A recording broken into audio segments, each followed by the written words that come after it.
तो स्वागत है उस्मान जी के क्वेश्चन में चैनल में। तो आज हम आपको बताएंगे क्लास 10th के टॉप मोस्ट 20 न्यूमेरिकल्स जो कि आपकी परीक्षा में 100% आएंगे। बस आप इनको तैयार कर लेते हैं तो आपको एक भी न्यूमेरिकल तैयार करने की ज़रूरत नहीं है। और अगली ही वीडियो में हम इनका विद न्यूमेरिकलों का सॉल्यूशन भी देंगे। तो आप इनको आज देख लें और फिर इनका अगली वीडियो में हम इनका सॉल्यूशन देंगे। अगर आपको नहीं मिलते हैं तो अगर आप निकाले हैं तो बहुत अच्छी बात है।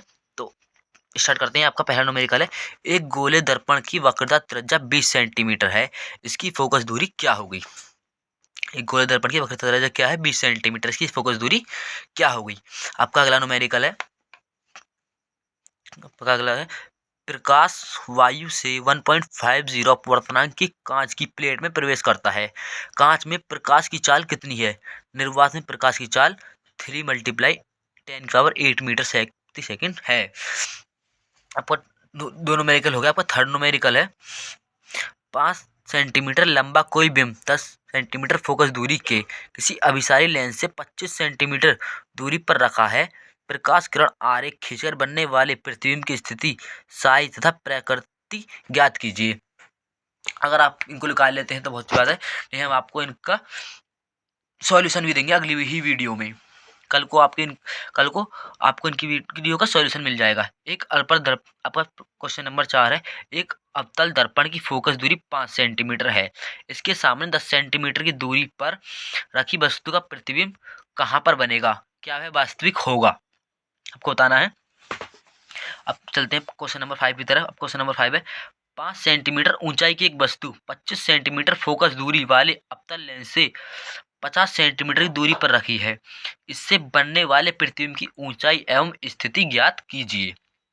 इससे बनने वाले प्रतिबिंब की स्थिति एवं ऊंचाई ज्ञात कीजिए। आपका क्वेश्चन नंबर 6 है, एक अवतल लेंस की फोकस दूरी 30 सेंटीमीटर है, वस्तु को लेंस से कितनी दूरी पर रखें जिससे वस्तु का प्रतिबिंब लेंस से 20 सेंटीमीटर दूरी पर बने। वस्तु को लेंस से कितनी दूरी पर रखें, वस्तु का प्रतिबिंब 20 सेंटीमीटर दूरी पर बने। तो चलते हैं क्वेश्चन नंबर 7 की तरफ। आपका न्यूमेरिकल नंबर 7 जो है वो काफ़ी ही बड़ा है।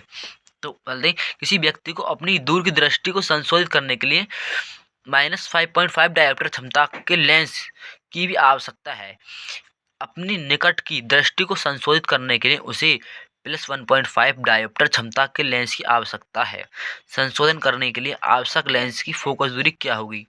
आपका इसमें आपको क्या निकालना है, आपको ये निकालना है दूर की दृष्टि के लिए और दूसरा है आपका निकट की दृष्टि के लिए।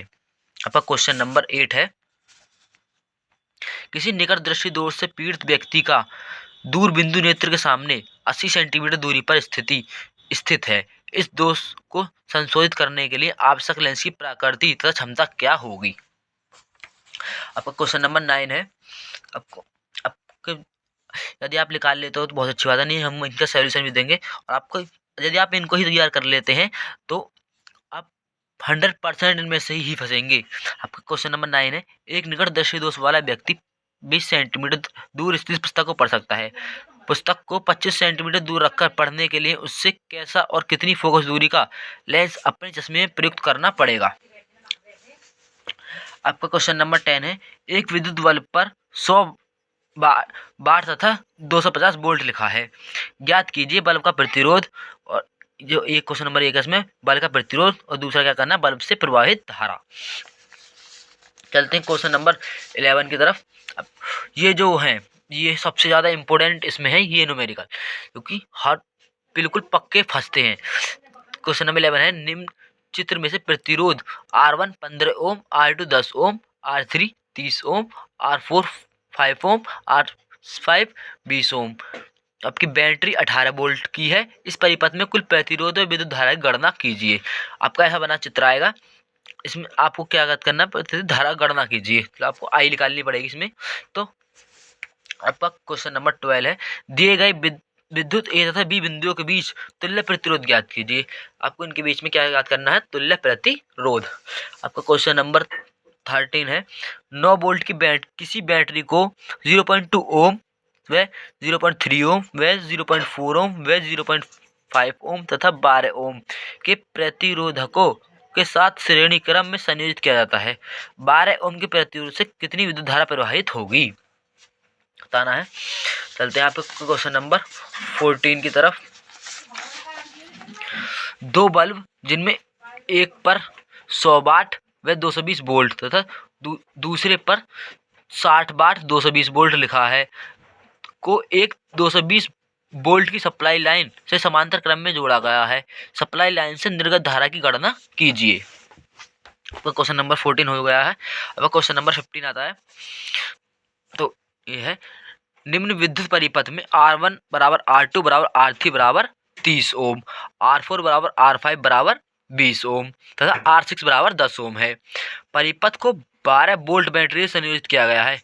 गणना करके बताइए परिपथ का कुल प्रतिरोध कितना है। बैटरी से कुल कितनी धारा प्रवाहित हो रही है। तब बैटरी से कुल कितनी धारा प्रवाहित हो रही है। आपका ऐसा बना हुआ चित्र आएगा, डायग्राम आएगा, इसमें से देखकर आपको करना है। आपका क्वेश्चन नंबर 16 है। दो विद्युत प्रतिरोधों को श्रेणी क्रम में जोड़ने पर उनका तुल्य प्रतिरोध 25 ओम आता है। इसको समांतर क्रम में जोड़ने पर तुल्य प्रतिरोध 4 ओम आता है। प्रत्येक तार का प्रतिरोध ज्ञात कीजिए। अब प्रत्येक तार क्या याद करना है, प्रतिरोध याद करना है। चलते हैं आप क्वेश्चन नंबर 17 की तरफ। क्वेश्चन नंबर 17 है, 1000 वाट सामर्थ्य वाले विद्युत हीटर को 250 वोल्ट के विद्युत मेन से जोड़ा जाता है। गणना कीजिए। इसमें पहला निकालना है हीटर से प्रवाहित धारा, दूसरा हीटर के तार का प्रतिरोध, थर्ड हीटर से प्रति मिनट उत्पन्न ऊष्मीय ऊर्जा, और चौथा क्या निकालना है आपका, हीटर को 2 घंटे उपयोग लाने में किलोवाट घंटा में व्यय ऊर्जा। आपका क्वेश्चन नंबर 18 है। अब क्वेश्चन नंबर 18 है, क्या है आपका, 3.2 मल्टीप्लाई 10⁻⁻19 कूलाम का आवेश 10⁻6 मीटर 10⁻6 मीटर सेकंड के वेग से 3 वेबर मीटर स्क्वायर तीव्रता वाले चुंबकीय क्षेत्र में 60 के कोण पर प्रवेश करता है। आवेश पर लगने वाले बल की गणना कीजिए। चुंबकीय क्षेत्र में आवेशित कण पर लगने वाले बल की दिशा का निर्धारण किस नियम से किया जाता है। आपके दो न्यूमेरिकल और बचे हैं। आपका 19 है, 0.9 मीटर स्क्वायर क्षेत्रफल वाली एक कुंडली को 2 मल्टीप्लाई 10⁻⁻2 वेबर मीटर स्क्वायर को एक समान चुंबकीय क्षेत्र में रखने पर कुंडली से बद्ध चुंबकीय फ्लक्स कितना होगा यदि कुंडली का तल चुंबकीय क्षेत्र के अनुदिश हो, चुंबकीय क्षेत्र के लंबवत हो। आपको निकालना है इसमें। आपका क्वेश्चन नंबर 20 है। अब क्वेश्चन नंबर 20 क्या है, निकालते हैं। आपका लास्ट है, 2 मीटर लंबे चालक में 10 एम्पीयर की धारा प्रवाहित है। यह 2 वेबर मीटर स्क्वायर के चुंबकीय क्षेत्र में रखा है। चालक में लगने वाले चुंबकीय बल का मान ज्ञात कीजिए। यदि धारावाही चालक चुंबकीय क्षेत्र के एक समांतर, नंबर 2 लंबवत, नंबर 3 45 डिग्री का कोण बनाते हुए रखा जाए। यदि आप इनको ही तैयार कर लेते हैं तो आप सारे न्यूमेरिकल तैयार हैं, ये समझ लो। और इनका सॉल्यूशन हम अगली ही वीडियो में देंगे। जब तक अगर आदि आपको आते हैं तो इन्हें जरूर तैयार कर लें। इसमें से आपका एक भी क्वेश्चन बाहर नहीं जाएगा। तो हमारी वीडियो देखने के लिए धन्यवाद, और ऐसी ही वीडियो देखने के लिए हमारे चैनल को सब्सक्राइब करें। धन्यवाद।